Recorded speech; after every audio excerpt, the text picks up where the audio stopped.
بسم اللہ الرحمن الرحیم۔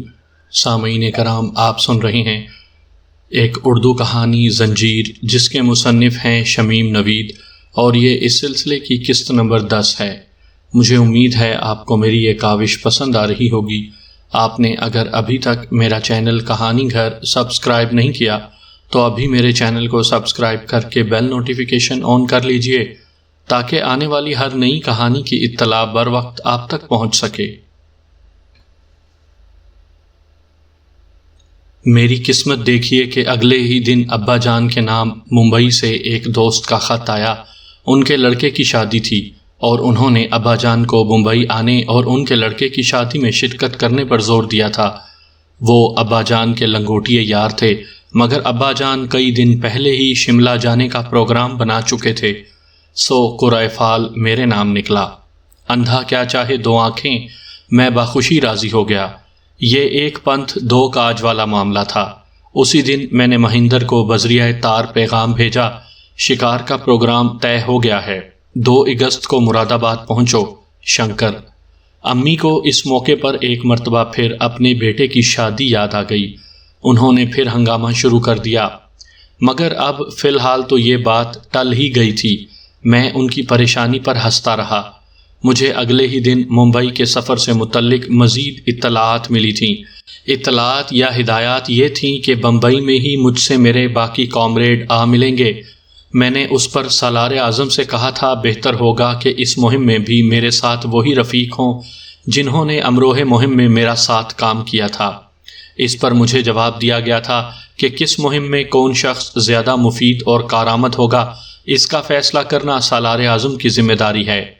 بہرحال مجھے یہ معلوم نہیں تھا کہ اس مہم میں کون میرے ساتھ ہوگا، لیکن مجھے اس کی زیادہ پرواہ بھی نہیں تھی۔ پھر سالار اعظم نے مجھے ہدایت دی تھی کہ بمبئی میں مجھے حاجی اسماعیل کے مسافر خانے میں ٹھہرنا ہے، میرے باقی ساتھی وہیں مجھ سے ملیں گے۔ ساتھ ہی سالار اعظم نے سختی سے مجھے ہدایت کی تھی کہ بمبئی میں میری سرگرمیاں صرف اس مہم تک محدود رہنی چاہیے جو میرے سپرد کی گئی تھی۔ میری اس مہم کا آغاز 19 اگست کو ہونا تھا۔ مجھے 2 ہفتے قبل اس لیے ممبئی بھیجا جا رہا تھا کہ میں ممبئی کے گلی کوچوں سے واقف ہو جاؤں، وہاں اپنی مہم کے لیے فضا سازگار کروں اور وہاں کے لوگوں سے تعلقات قائم کروں۔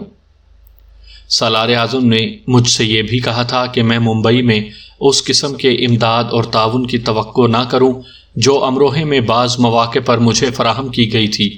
انہوں نے کہا تھا میں آج ہی صوبہ سرحد روانہ ہو رہا ہوں، وہاں مجھے بعض ساتھیوں نے یقین دلایا ہے کہ وہ مجھے ضروری اسلحہ دلا دیں گے۔ تم لوگوں نے گوپی ناتھ کے ہاں سے جو دولت حاصل کی تھی وہ اسی اسلحے کی خریداری پر خرچ ہوگی۔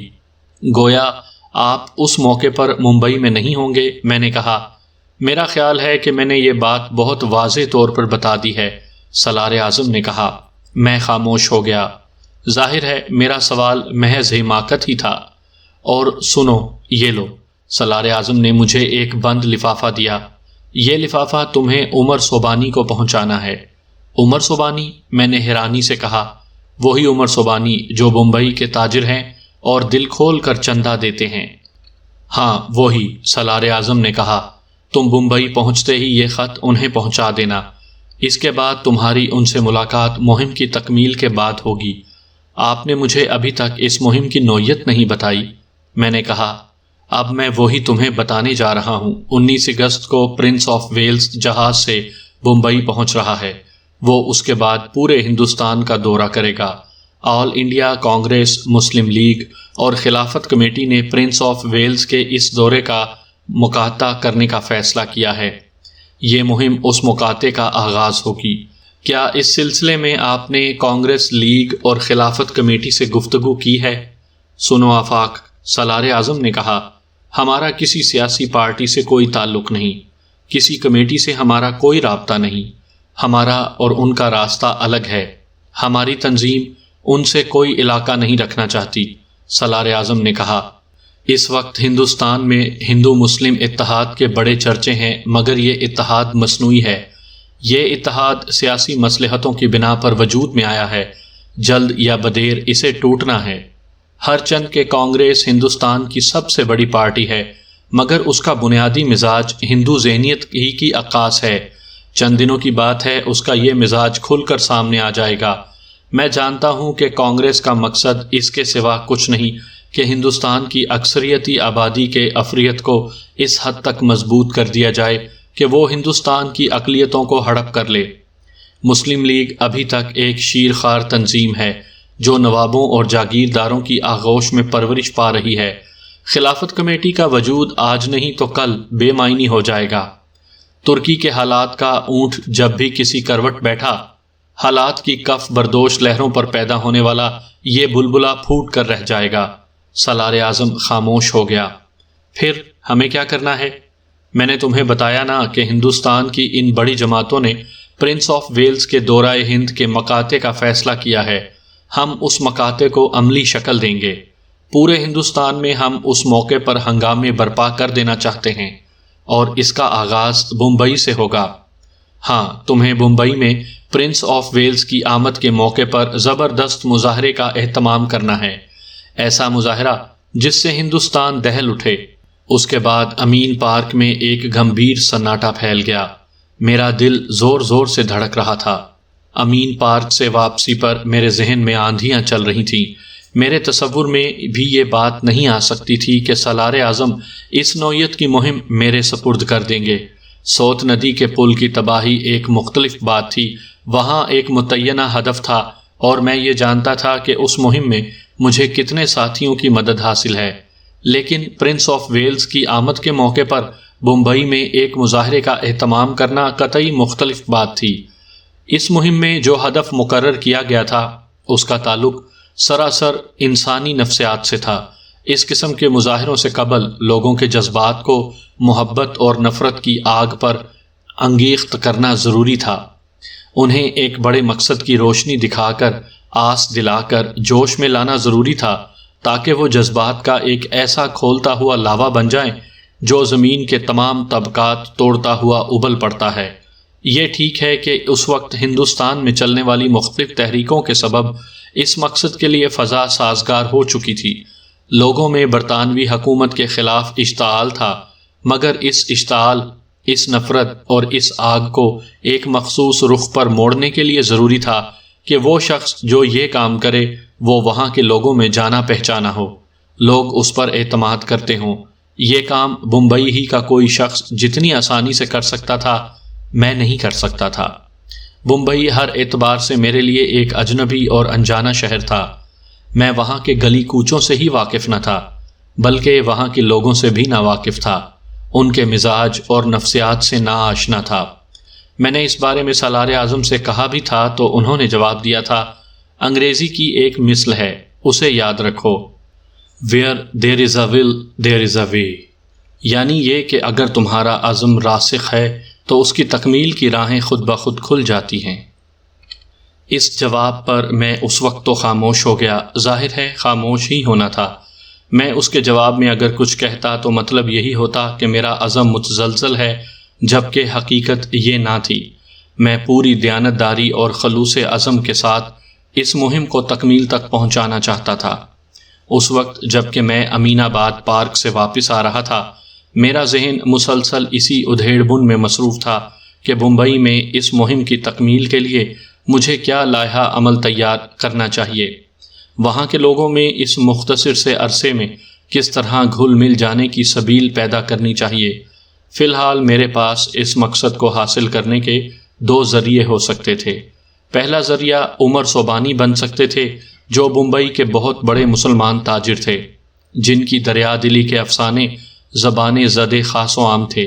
تحریک خلافت کے لیے وہ دل کھول کر چندہ دیتے تھے۔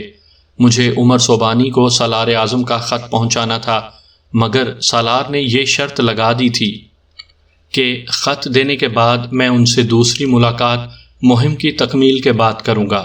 گویا میں انہیں اس سلسلے میں اپنا وسیلہ نہیں بنا سکتا تھا۔ دوسرا ذریعہ واحد صاحب بن سکتے تھے، یعنی ابا جان کے وہ دوست جن کے لڑکے خالد کی شادی میں مجھے شریک ہونا تھا۔ لہٰذا میں نے سوچا تھا کہ بمبئی میں اپنی مہم کی تیاری کے لیے واحد صاحب اور ان کے لڑکے کو ہی وسیلہ بناؤں گا۔ کیسے، اس کا فیصلہ مجھے بمبئی جا کر ہی کرنا تھا۔ پھر میرے ذہن میں ایک خیال یہ بھی تھا کہ بمبئی میں جو میرا کامریڈ میرا ساتھ دینے والے تھے، شاید ان میں کوئی ایسا ہوگا جو میرے لیے آسانیاں فراہم کر سکے گا۔ مجھے یہ بات زیادہ قرین قیاس اس لیے معلوم ہوئی تھی کہ جن مشکلات کا میں نے ذکر کیا ہے وہ ایسی نہیں تھیں کہ سالار اعظم انہیں نظر انداز کر دیتے۔ مہندر اچانک میرے ذہن میں یہ نام گونجا۔ اب تک میں مہندر کو بھولا ہوا تھا، حالانکہ میں اسے بھی بمبئی چلنے کی دعوت دے چکا تھا اور اس سے ملاقات کے لیے اگلے ہی روز مراد آباد بھی جانے والا تھا۔ مہندر کا خیال آتے ہی گویا مجھے اپنی پریشانیاں دھوئیں کی مانند تحلیل ہوتی نظر آئیں۔ مہندر کے توسط سے میں ممبئی میں بہت کچھ کر سکتا تھا۔ اس کے والد کا کاروبار بمبئی میں ہی تھا۔ مہندر اکثر بمبئی آتا جاتا رہتا تھا اور مجھے یقین تھا کہ مہندر یقیناً بمبئی چلے گا۔ وہ ایک انقلابی نوجوان تھا، بغاوت اس کے ریشے ریشے میں بھری ہوئی تھی۔ وہ اپنی اس آتش نفسی کے بھرپور اظہار کا متمنی تھا۔ اس مقصد کے لیے اس نے مجھے وسیلہ بنانا چاہا تھا۔ مہندر کے ساتھ ہی لالی کا تصور بھی میرے ذہن میں ابھرا تھا اور میرے دل میں ایک ہوک سی اٹھی تھی۔ وہ میرے کتنے قریب تھی اور کتنی دور۔ اس وقت اس کا خیال مجھے یوں لگا جیسے میں کسی قلعے کی شکستہ اور جلتی ہوئی فصیل کے کنگورے پر کھڑا، دشمن کی منجلیقوں سے ابلتے ہوئے پتھروں اور جلتے نیزوں کی بارش کو اپنے سینے پر روک رہا ہوں، اور لالی بہت دور کسی پرسکون وادی میں بنی ہوئی کٹیا کے دروازے پر جلتا ہوا دیا لیے کھڑی ہے تاکہ اندھیری رات میں میں راستہ نہ بھول جاؤں۔ لالی میرے لیے دھنک کے خوشنما رنگوں کی کمان تھی جسے میں دیکھ سکتا تھا، جس کے رنگوں میں میرا ذہن نہا سکتا تھا، لیکن جسے میں چھو نہیں سکتا تھا۔ کبھی کبھی ایسا ہوتا ہے کہ انسان جو کچھ سوچتا ہے وہ پورا بھی ہو جاتا ہے۔ یہی اس رات بھی ہوا۔ سالار اعظم سے ملنے کے بعد رات گئے جب میں گھر پہنچا تو اطلاع ملی کہ امروہے سے مہندر آیا ہوا ہے۔ شام سے وہ 2 مرتبہ مجھ سے ملنے آ چکا تھا۔ رات کو کسی وقت وہ پھر مجھ سے ملنے آئے گا۔ وہ چھیدی لال کی دھرمشالہ میں ٹھہرا ہوا تھا۔ آخری مرتبہ 2 گھنٹے قبل آیا تھا اور اس نے 2 گھنٹے بعد ہی آنے کے لیے کہا تھا۔ میرا جی تو چاہ رہا تھا کہ فوراً ہی وہاں سے چھیدی لال کی دھرمشالہ پہنچ جاؤں، لیکن اس انتظار کے سوا میں کیا کر سکتا تھا۔ ابھی میں نے 2-4 الٹے سیدھے لقمے ہی کھائے تھے کہ ملازم نے آ کر اطلاع دی، خلیق الزماں کے پاس سے کوئی آدمی آیا ہے اور مجھ سے بات کرنا چاہتا ہے۔ خلیق الزماں نے کسی کو بھیجا ہے؟ یہ بات ہی میرے لیے تعجب خیز تھی۔ خلیق الزماں لکھنؤ کا نوجوان سیاسی کارکن تھا، لیکن میرے اس سے اختلافات تھے۔ لکھنؤ میں بھی اور علی گڑھ میں بھی میری اس سے ٹھنی رہتی تھی، اور اس کا سبب بنیادی طور پر اس کی سیاسی روش تھی۔ اگرچہ وہ اسی سیاسی رو میں شامل تھا جو اس وقت پورے ہندوستان میں جاری تھی۔ میں خلیق کو اپنے گروپ میں شامل کرنے کی کوششیں کر رہا تھا، لیکن وہ صرف وکالت چھوڑ دینے کو یہ سمجھتا تھا گویا اس نے انگریزوں کی حکومت کو اس اقدام سے کمزور کر دیا ہے۔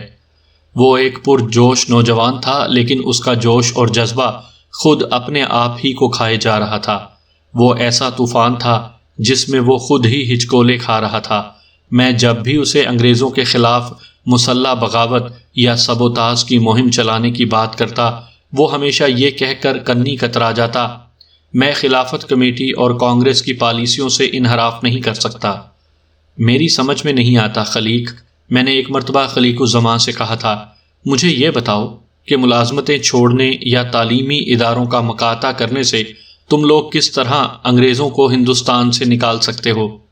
ہم اس طرح ان کا نظام درہم برہم کر سکتے ہیں۔ خلیق الزمان نے کہا، تم سب خود رحمی کے جذبات کے اسیر ہو۔ میں نے کہا تھا، یہ خود رحمی نہیں ہے۔ خلیق الزمان نے کہا، اس کے لہجے میں غصہ تھا، یہ نہ صرف خود رحمی ہے بلکہ خود فریبی بھی ہے، یہ کمزوری کا اظہار ہے۔ ظالم کے سامنے اپنی مظلومیت کا اظہار جرت کی بات نہیں ہے۔ میں نے غصے سے کہا، یہ نفسیاتی کمزوری کا بدترین اظہار ہے۔ یہ سوچ کر کہ ہم کچھ نہیں کر سکتے، خود اپنا ہی گلا کاٹ لینا کہاں کی دانش مندی ہے۔ ہم اپنا گلا نہیں کاٹ رہے ہیں بلکہ انگریزی حکومت کی شہ رگ کاٹنے کی کوشش کر رہے ہیں۔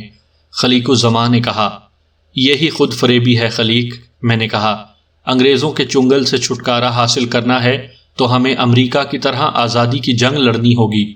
تم احمقوں کی جنت میں رہتے ہو، خلیق نے کہا۔ ہندوستان کے حالات ایسے ہیں جن میں ہم ایسی جدوجہد کا تصور بھی نہیں کر سکتے۔ یہ انداز فکر بزدلوں کا ہے، ایسے لوگوں کا ہے جو بے عملی کا شکار ہوتے ہیں۔ میں نے تلخی سے جواب دیا، تم لوگ تقریریں کرنے کو، جیل جانے کو ہی بہت بہادری سمجھتے ہو، یہ تن آسانی کی انتہا ہے۔ آفاق شیرازی، خلیق الزمان نے بڑی ناگواری سے کہا، بزدل ہم نہیں، تم جیسے لوگ ہیں جو ملازمتیں چھوڑنے سے ڈرتے ہیں۔ مجھے بتاؤ، اب تک جن لوگوں نے ملازمتیں چھوڑی ہیں، وکالت کو تج دیا ہے، عدالتوں کا بائیکاٹ کیا ہے، ان سے تمہاری جدوجہد کو کیا فائدہ پہنچا؟ انگریزوں کو اس سے کیا نقصان ہوا؟ میں نے کہا، خلیق، آخر تم لوگ سمجھتے کیوں نہیں؟ یہ رویہ بے سود ہے۔ چھاؤنیوں پر حملے کرو، سڑکیں تباہ کرو، بینکوں کو لوٹو، اور جب بھی موقع ملے انگریز افسروں کو ہلاک کرو۔ یہ انداز ہوتے ہیں زندہ قوموں کے۔ تم جیسے افراد ہندوستان کے لوگوں سے دشمنی کر رہے ہیں۔ تم جو کچھ کر رہے ہو اس کا فائدہ صرف انگریزوں کو پہنچے گا۔ تمہارے تمام اقدامات ہندوستان کو نقصان پہنچا رہے ہیں۔ تمہارا مطلب ہے کانگریس اور خلافت کمیٹی کے تمام لیڈر محض حماقت کر رہے ہیں؟ چودھری خلیق الزمان نے کہا۔ وہ کیا کر رہے ہیں کیا نہیں، اس سے مجھے غرض نہیں۔ میں نے کہا، میں صرف یہ جانتا ہوں کہ اس وقت ہم جیسے نوجوان کو وہی کرنا چاہیے جس سے آزادی کی جدوجہد جنگ آزادی میں بدل جاتی ہے۔ یار، تم خوابوں کی دنیا میں کیوں رہتے ہو؟ خلیق الزمان نے کہا۔ مجھے بتاؤ، اسلحہ کہاں سے آئے گا؟ لوگ خلافت فنڈ میں چندے دیتے ہیں، کانگریس کی اپیلوں پر چندے دیتے ہیں۔ تم اپنے لیڈروں کو یہ بات کیوں نہیں سمجھاتے؟ تم تو ان میں سے بعض کے بہت قریب ہو۔ موتی لال نہرو تمہیں بہت عزیز رکھتے ہیں۔ مولانا محمد علی جوہر سے بھی تمہارے اچھے تعلقات ہیں۔ تم ان سے کہو کہ وہ چندے کی اس رقم سے کچھ حصہ مسلح جدوجہد کے لیے بھی نکالیں۔ آزادی کی جدوجہد دو سطحوں پر ہوتی ہے، ایک سیاسی سطح، دوسری مسلح جدوجہد کی صورت میں۔ یہ دونوں کوششیں جب تک شانہ بشانہ نہ چلیں، آزادی کی منزل حاصل ہونے میں خاصی رکاوٹیں پیش آتی ہیں۔ جب ہم لوگ مسلح جدوجہد شروع کریں گے اور ان کے نتائج بھی سامنے آنے لگیں تو لوگوں کی ہمدردیاں ہمارے ساتھ ہوں گی، پھر ہمیں شاید اتنی مشکلات کا سامنا بھی نہ کرنا پڑے۔ یاد رکھو خلیق، ایک انگریز افسر کو قتل کر کے اور اس کے قتل کی ذمہ داری قبول کر کے تم راتوں رات دیوتا کا درجہ حاصل کر سکتے ہو۔ 100 جگہ 100 تقریریں کر کے بھی تم لوگوں میں یہ مقبولیت حاصل نہیں کر سکتے۔ اگر ساتھ ہی یہ مسلح جدوجہد بھی شروع ہو تو تمہاری سیاسی مہم از خود مہمیز پا لے گی۔ میں بس کہتا ہی چلا گیا۔ مگر کیا یہ بددیانتی نہیں ہوگی کہ ہم جس مقصد کے نام پر چندہ لیں، اس چندے کی رقم کسی اور مقصد پر خرچ کریں؟ خلیق کی اس بات پر مجھے غصہ ہی تو آ گیا۔ تم لوگ بزدل ہو۔ جب بات جان پر کھیلنے کی آتی ہے تو بغلیں جھانکنے لگتے ہو۔ تم لوگ بس فیشن کے لیے سیاست کرتے ہو۔ تم صرف سیاسی اداکار ہو، صرف مکالمے بولنے کے ماہر ہو، صرف مصنوعی جنگ کے قائل ہو۔ خلیق کو بھی میری اس بات پر غصہ آ گیا تھا۔ اس نے بھی بہت سخت باتیں کی تھیں۔ یہ میری اس سے آخری ملاقات تھی۔ اس کے بعد نہ تو میں اس سے ملنا چاہتا تھا، نہ اس نے مجھ سے ملنا چاہا۔ اس موقع پر چلتے ہوئے میں نے اس سے کہا تھا، خلیق یاد رکھو، انگریز اگر اس وقت تمہیں اور تمہارے لیڈروں کو ڈھیل دے رہا ہے، کچھ وعدے وعید کر رہا ہے، تو اس کا سبب صرف یہ ہے کہ وہ جنگ میں الجھا ہوا ہے۔ اس کی تمام تر توجہ مشرق وسطیٰ پر مرکوز ہے۔ جو ہی اسے ادھر سے فرصت ملی وہ تم سب کو جبڑے کھول کر ہڑپ کر لے گا۔ ہم اس کے لیے تیار ہیں، خلیق نے کہا۔ خودکشی ہوگی، حرام موت، میں نے کہا تھا، اور چلا آیا۔ اس ناخوشگوار ملاقات کے بعد ہم دونوں میں آج تک کوئی بات نہیں ہوئی تھی، بلکہ اکثر ہم ایک دوسرے کو دیکھ کر کترا جاتے تھے۔ اس دن جب ملازم نے بتایا کہ خلیق نے میرے نام کوئی پیغام بھیجا ہے تو میرا حیران رہ جانا لازمی تھا۔ میں جلدی سے باہر آیا۔ باہر حبیب موجود تھا۔ میں نے اسے اندر آنے کی دعوت دی تو وہ بولا، ادھر آؤ آفاق۔ اس کے لہجے میں گھبراہٹ تھی۔ کیا بات ہے، خیریت تو ہے؟ خلیق تو ٹھیک ہے؟ میں اس کے ساتھ ساتھ چلتا ہوا بولا۔ حبیب تانگے پر آیا تھا۔ ہم تانگے سے تھوڑی دور نکل آئے تو حبیب نے کہا، خلیق نے تمہارے نام پیغام بھیجا ہے۔ آخر بات کیا ہے؟ پیغام ہے کیا؟ اس نے کہا ہے تم فوراً یہاں سے چلے جاؤ اور کہیں چھپ جاؤ۔ حبیب نے کہا مگر کیوں؟ آخر بات کیا ہے؟ میں نے پوچھا۔ خلیق کہاں ہے؟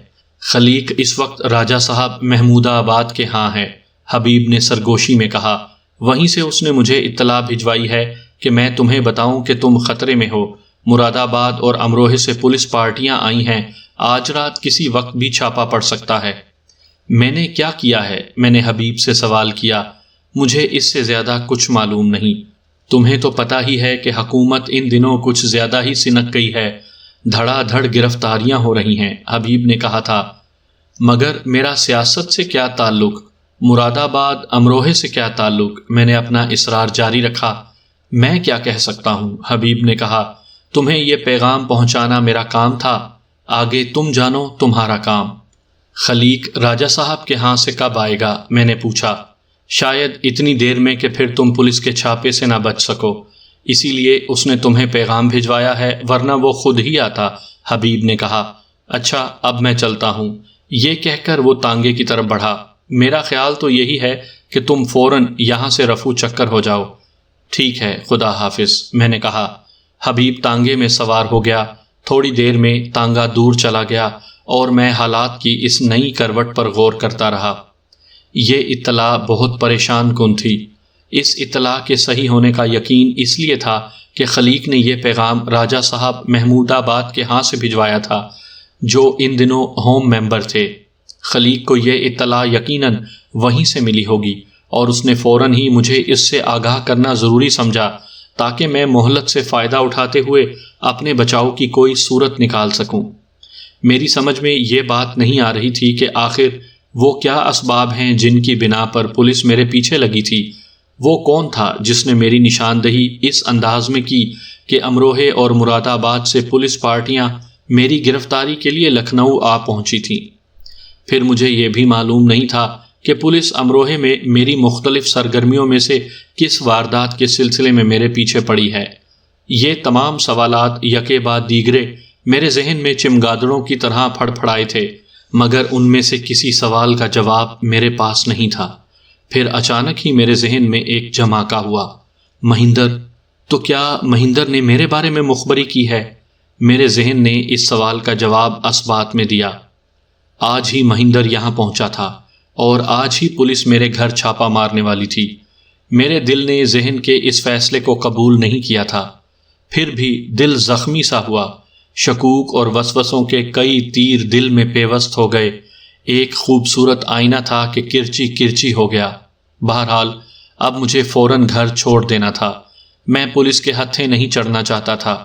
میں آزاد رہنا چاہتا تھا تاکہ انگریزوں کے خلاف وہ جد و جہد جاری رکھنے میں معاونت کرتا رہوں جس نے غلامی کی شور زدہ زمین میں جڑ پکڑ لی تھی۔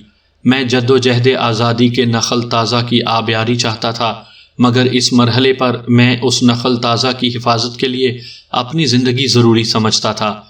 گرفتار ہونا کوئی مشکل بات نہیں تھی، لیکن پھر میں جد و جہد کے اس دھارے سے کٹ جاتا جس کا سفر ابھی بہت طویل تھا۔ میں جانتا تھا کہ میں نے جو راہ اختیار کی ہے اس کا اختتام قید و بند کی صعوبتوں پر بھی ہو سکتا ہے اور دار کی خشک ٹہنی پر بھی۔ ذہنی طور پر میں اس کے لیے تیار بھی تھا، پھر بھی اس طرح اس موقع پر میں گرفتار نہیں ہونا چاہتا تھا۔ میں بہت عجلت میں تیار ہوا، پھر امی کو اکیلے میں پولیس کے اس متوقع چھاپے کے بارے میں بتایا۔ وہ ایک لمحے کو بھونچکا سی رہ گئیں۔ انہوں نے مجھے برا بھلا کہنا شروع کیا ہی تھا کہ میں نے انہیں وقت کی نزاکت کا احساس دلایا۔ وہ ماں تھیں، خاموش ہو گئیں اور میں ان کی ڈھیروں دعاؤں کی حفاظت میں مکان سے باہر آ گیا۔ لکھنؤ اب میرے لیے شہر ممنوعہ بن چکا تھا۔ میں اپنے ہی وطن میں اجنبی بن گیا تھا۔ اب یہاں میری آزادی سلب ہو گئی تھی۔ میں اپنے ہی شہر میں غریب شہر بن گیا تھا۔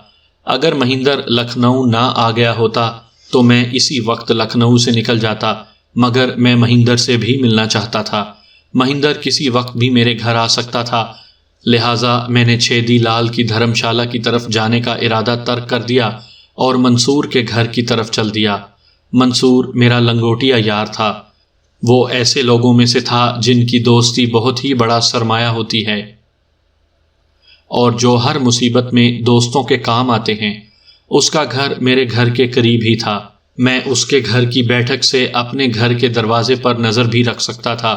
گھر سے باہر آ کر میں نے دائیں بائیں دیکھا، وہی مانوس ماحول جس سے میں بچپن سے واقف تھا، رات کے اندھیرے میں پھیلا ہوا تھا۔ میں مکانات کی دیواروں کے ساتھ ساتھ چلتا ہوا منصور کے گھر پہنچ گیا۔ منصور کو میں نے مختصراً ضروری تفصیلات بتائیں تو وہ بھی پریشان سا ہو گیا۔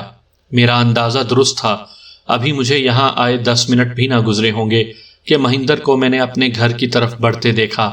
منصور کے مکان کی بیٹھک کا دروازہ ہمارے گھر کے سامنے ہی تھا۔ میں نے منصور کو دوڑایا۔ چند لمحوں بعد مہندر میرے سامنے موجود تھا۔ شکر ہے تم سے ملاقات تو ہوئی، مہندر مجھے گلے سے لپٹاتے ہوئے بولا۔ اس کے لہجے میں محبت اور خلوص کی وہی گرمی تھی جو میں نے اس سے پہلی ملاقات کے موقع پر محسوس کی تھی۔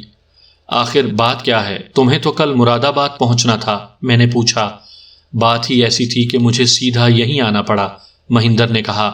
اس وقت تم نہ ملتے تو تمہارے گھر پر ڈیرا ڈال دیتا، مگر یہ بتاؤ کہ تم نے اپنے گھر کے بجائے مجھ سے یہاں اس طرح ملنا کیوں پسند کیا؟ یہ بھی بتا دوں گا، میں نے مہندر کو جواب دیا، پہلے مجھے یہ بتاؤ کہ تم یہاں کیوں آئے ہو؟ مہندر نے میرے اس سوال پر منصور کی طرف اس انداز میں دیکھا گویا وہ منصور کی موجودگی میں مجھے کچھ نہ بتانا چاہتا ہو۔ یار منصور، میں نے کہا ہی تھا کہ منصور خود ہی اٹھ گیا۔ ٹھیک ہے، منصور نے کہا، تم لوگ باتیں کرو، میں چائے بنواتا ہوں۔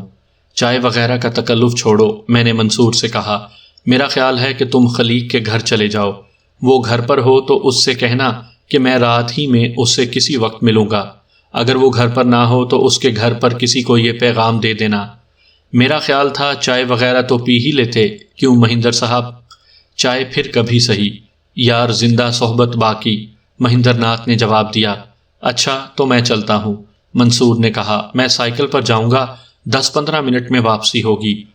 اس دوران میں اگر تم جانا چاہو تو میرا خیال ہے احتیاطاً پچھلا دروازہ استعمال کرنا، میں بابا سے کہے جاتا ہوں۔ یہ کہہ کر وہ اندر چلا گیا۔ اب بتاؤ کیا پریشانی تمہیں کھینچ کر یہاں لائی ہے؟ منصور کے جاتے ہی میں نے مہندر سے کہا تھا، پریشانی صرف تم ہو۔ کیا مطلب؟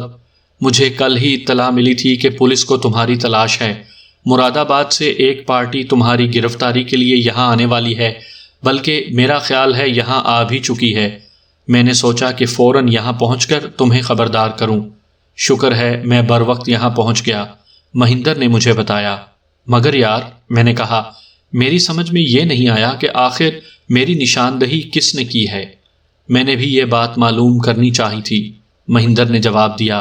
مجھے قطعیت سے تو کچھ معلوم نہیں ہو سکا، لیکن خیال یہی ہے تمہاری مخبری یا تو مشہود صاحب نے کی ہے یا ہادی صاحب نے، مگر ان میں سے کسی صاحب کو بھی میرا اصلی نام معلوم نہیں۔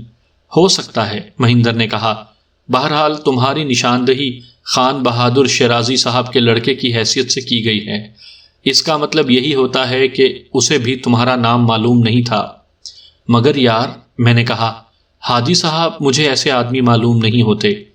تمہیں معلوم نہیں ہے کہ ہادی چچا سے ہمارے گھر والوں کے تعلقات کیسے ہیں، مہندر نے کہا۔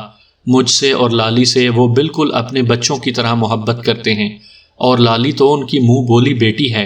اس کے مطابق ہادی صاحب یا مشہود صاحب، انہی دونوں میں سے کسی نے مخبری کی ہے۔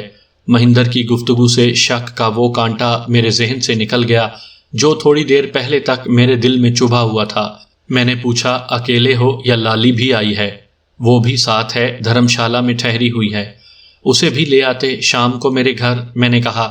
لے آتا، مگر حالات ایسے تھے کہ میں نے مناسب یہی سمجھا کہ پہلے تم سے مل لوں۔ پھر میں یہ بھی نہیں چاہتا تھا اس وقت کسی کو پتہ چلے کہ کوئی امروہے کا باشندہ تم سے ملنے آیا ہے۔ میرا خیال ہے تم نے ٹھیک ہی کیا، میں نے کہا۔ ابھی تھوڑی دیر پہلے مجھے بھی یہ خبر مل چکی ہے کہ پولیس مجھے گرفتار کرنا چاہتی ہے۔ آج رات کسی بھی وقت چھاپا پڑ سکتا ہے، اسی لیے تم مجھے یہاں دیکھ رہے ہو۔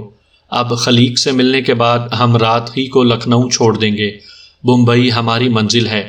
مگر یار، بمبئی اتنی دور کیوں؟ کیا ہم بمبئی میں اپنا کام نہیں کر سکتے؟ میں نے الٹا اسی سے سوال کیا۔ بمبئی بھی تو ہندوستان میں ہی ہے۔